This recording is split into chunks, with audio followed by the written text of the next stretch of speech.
Hello and welcome back to the Cricket Nerds podcast. And what a day it is.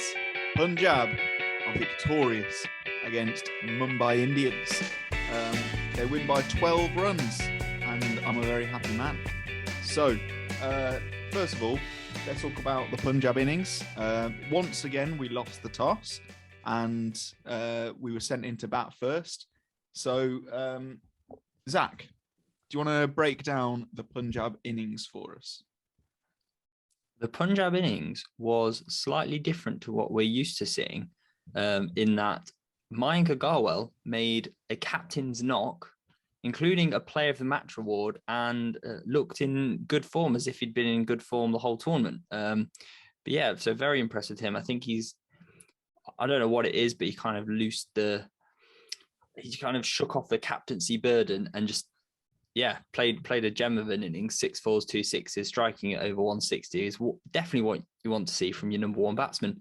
Shikhar Dhawan, he played a very good innings as well to kind of anchor it really. And that's helped Punjab score close to 200. Again, really, they have the batting team to do it on numerous occasions. They did so. Johnny Bairstow and Liam Livingstone, the two English boys who are there to really carry the innings forward, they both looked not so good, which me putting Liam Livingstone as my captain in the fantasy team, a bit annoyed about that, but there we go. But yeah, I thought that Jitter Sharma and Shahrukh Khan finished the innings nicely. So it was just a solid performance really from Punjab, which we're not used to seeing. We're used to seeing them strike it from ball one, lose loads of wickets and not have enough firepower at the end. But yeah, I thought they did a sterling job. Benj, what do you think of the Mumbai bowlers? Not a lot, really. I mean, you could see that they went in to this game with a clear plan. They had 5 bowlers and 6 batsmen, and that's exactly the team that they picked. Even though Devalt Brevis can bowl a bit and Karen Pollard can bowl a bit, they went in with a clear plan. You 5 are going to bat, and you 6 are going to bat, and you 4 are going to bowl. Which, as when we talk about Mumbai innings, it's not going to work. It didn't quite work like that. I thought only really Jasprit Bumrah looked good. I mean, I thought Bumrah's delivery to get rid of Livingstone was fantastic. I mean, there were people talking about what are the tactics to remove Livingstone this match, and fire a 90-mile-an-hour ball straight at leg stump. It's quite easy for Mumbai, isn't it? That'll probably do it. It's quite easy for Mumbai to just say, what's going to be our tactic to dismiss this batsman? Bumrah. Yeah, that's it. Bumrah or Tamal Mills, because they can both bowl that very, very quick 90 mile. I think as well, having 4 seamers, 1 spinner. It's like, I was thinking for a second, is this an England county championship team for a second? Because I was like, it's a very English 4-seam attack. So yeah, I mean, there wasn't really anything to write home about. I think Basil Tampi took some decent wickets, but again got smashed around a bit. And Tamal Mills is looking about as we expect. His lower balls are okay, and he's doing okay at the death, but not fantastically. But it's a batsman's game, isn't it? This game. My favourite innings actually was Shikhar Dhawan's. Just that playing that anchor role, and I think that's something that Punjab have lacked of late. Even though they've been scoring, over 200, they've not had someone to anchor it and let the other players play around them. It was nice to see that, and going forward, I'd expect that to come more from Punjab, especially with the likes of Bairstow, Livingston, and Jitter Sharma and Shahrukh Khan as your 3, 4, 5, 6. It's a pretty good batting attack, really there. Yeah, I think the difference between this game and the Gujarat game was we decided that we weren't going to try and take on every single bowler. We kind of backed off against Bumrah because Bumrah's their best bowler. He still ended up taking a wicket because, that Yorker length seems so natural for him. And yeah, it's just one of those. Every time Bumrah takes a wicket like that, I just sort of shake my head. I'm just like, well, yeah, fair enough. There's nothing you can do about that. But yeah, so because in the Gujarat game, we let Rashid Khan take a lot of wickets when they were completely unnecessary. Like we threw our wickets away, and so we've kind of we're still batting aggressively, but we are taking educated risks. It was a shame to see Bairstow and Livingston fail. Livingston, I'm kind of giving a pass because it was just a really good ball. Bairstow looked like he was trying to hit the ball too hard. I think he was very aware that he had big hitters to come in.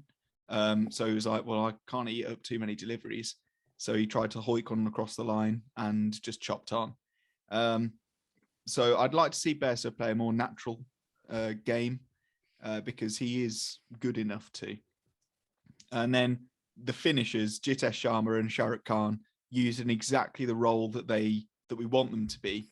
Coming in sort of in the last 3 overs, absolutely brilliant. Like, just that extra 45 runs that they gave us won us the game. Like, it was really, really good. 45 runs off 21 balls. I mean, that's decent, isn't it? Really, like they both struck at over 200. Well, Jitesh Sharma was exactly 200, but yeah, it was the exact innings that was required, wasn't it? Really? Yeah, definitely. And then going on to the Mumbai innings, I thought Rohit Sharma played some beautiful shots. He looked dangerous. Yeah, he did, but it was just a good bumper from Rabada, just beating for pace. Ishan Kishan, a proper test wicket, which you love to see. And then, like, absolute credit goes to DeWalt Brevis. Only 19 years of age to play that kind of innings against world-class players. Yeah. He was utterly amazing. I was so impressed. So, despite the result, I think the real winner is DeWalt Brevis because he's made his name on the world stage now. This is his, second very, very good-looking knock. And, oh, my goodness. Baby AB, I'm a believer. He's back, and I'm just hoping that he has some English grandparents so that we can steal him. I mean, I think he's got a bit of the Liam Livingstone's about him. Like, he looks like a young Livingston, especially that he can bowl a few overs of spin too. So yeah, what a pick up there. What a star for the future Mumbai have got on their hands. Zach, what did you make of the Punjab bowling? I thought it was a mixed bag, really, because Vaibhav Arora obviously has bowled well this tournament. Today he wasn't as good. He did dismiss Ishan Kishan with a good delivery, but he went for 43 runs off his 4 overs, which you'd want a little bit less than that.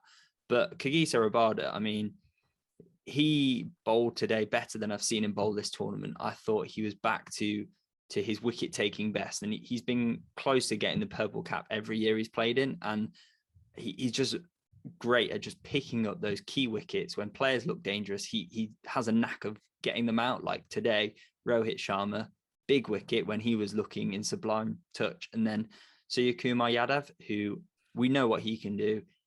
It looked like at one stage that he was going to take the game away and win the game for Punjab, but then Rabada comes in and delivers and gets him out. And he looked really good. Arshdeep Singh as well, not letting anything away. If anyone deserved the 4 wickets that Odean Smith got, it was Arshdeep Singh, really, just in the way he bowled. Credit goes to Odean Smith because someone needs to take those wickets. And he was in the situation, same situation as the Gujarat game where they needed 13 off 3. And luckily, the catcher, I can't remember who it was to get rid of. Oh, it's Agarwal, held on to the catcher of the Nadcat. So they needed definitely 13 runs off 2 balls, not 12. So that was good for him. But yeah, I thought that it was strange for Mumbai because they only batted to 6, really, with Kyron Pollard coming in at 6, and then Jaydev Nadkat, who, yes, he has a good strike rate, but he's not a batsman, coming in at 7. And that meant that Punjab had got through the batsman and there was no one there to finish the innings. It was Suryakumar Yadav or no one. And that isn't what we're used to with Mumbai. We're used to Mumbai batting deep. That's what we're used to seeing. And yeah, they weren't today. And I think that definitely cost them. So some decent bowling from Punjab, some weird selection problems from Mumbai, and yeah, good performance from Punjab, really. Worth mentioning as well, two awful, I'm going to say smelly runouts. Surya Kumar Yadav was involved in both, and that was really the death of the game for Mumbai. They were looking really strong, despite their long tail. Tilak Varma was run out after looking really good, and Karan Pollard was run out in a bizarre run out. He was just lazy, basically. Those are the things that cost you the game, and credit to the Punjab fielders. Right, should we go on to some heroes and villains? Benji, let's do it. Who are your heroes and villains? My hero was Devont Brevis for a fantastic effort in the run chase. I think had he got to his 50, he very much deserved that before falling to Odin Smith. And also, I'm going to say Shikhar Dhawan too. I'm with the batters today.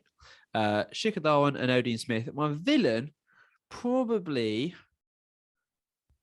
I'd say there's not really a particular villain in this game. I just think Mumbai fell short a little bit.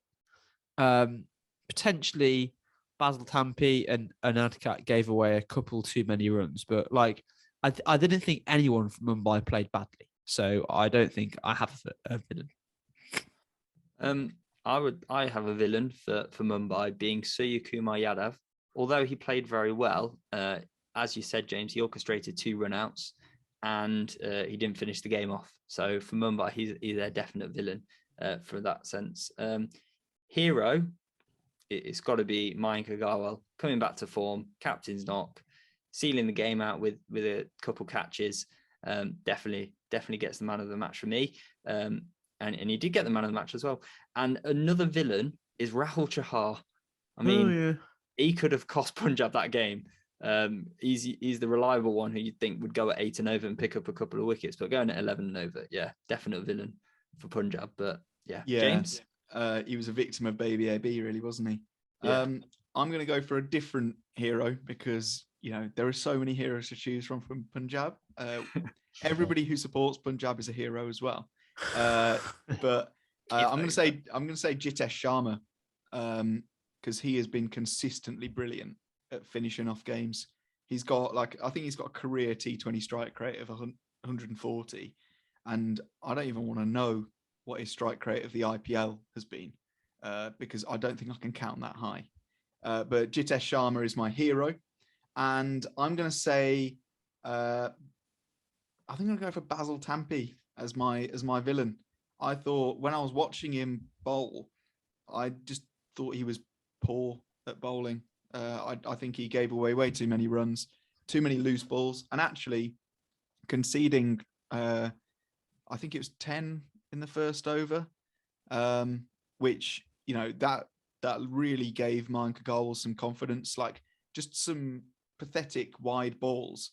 And Mayank Agarwal is brilliant at the cut shot, and he just gave away those 2 boundaries right at the top of the innings. And that sort of loosed the chains, and Mike was able to sort of free his arms a bit. So, Basil Tampi and the Mumbai think tank, because their tail was too long. If they'd had a decent number 7 in, they would have won the game. So there we go. If you're a Punjab fan, say hi in the comments.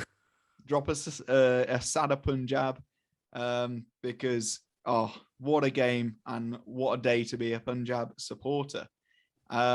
Right, boys, tomorrow we've got a big one because the winner of tomorrow's match between Rajasthan Royals and the Gujarat Titans goes to the top of the table. So, predictions. Who do we think is going to win, Zach? My money's on Rajasthan. I have a feeling that Butler's going to have a good game tomorrow. He's going to like the pace of Lockie Ferguson. But I think Rajasthan. I would like to see Rajasthan do well tomorrow. However, I've got Joss Butler as my captain in the fantasy team, which means he will do badly. I'm sorry. That's just how it works. The curse of Benji's fantasy team. I've also got Hardik Pandya in there as well. I was following Zach's advice. Put him in the fantasy team because you don't lose points for his captaincy. and he can bat and ball pretty well. No, in all seriousness, I'm going to go with Rajasthan. I think they've just looked too good. That spin combination of Ashwin and Chahal is just too good. So yeah, Rajasthan, and I do hope Butler scores big. What about you, James? Finishes off. I'm going to go against the grain. I'm going to say Gujarat are going to win tomorrow. That bowling attack is just going to tear them to pieces. I think Rashid Khan against Butler. I quite like that matchup for Rashid Khan. So yeah, we'll see how it goes. Don't forget to subscribe. We're over 200 now. Whee! But join us. We're on the road to 300, and you can help us get there. So don't forget to subscribe. Please follow our social medias. We are at Cricket Nerds Pod. Also, listen to our podcast. It comes out like really soon after we film these. So, you get it same day as the matches. Comment down below. We love the conversations. We try and reply to pretty much all the comments. And yeah, we'll see you guys tomorrow. Goodbye.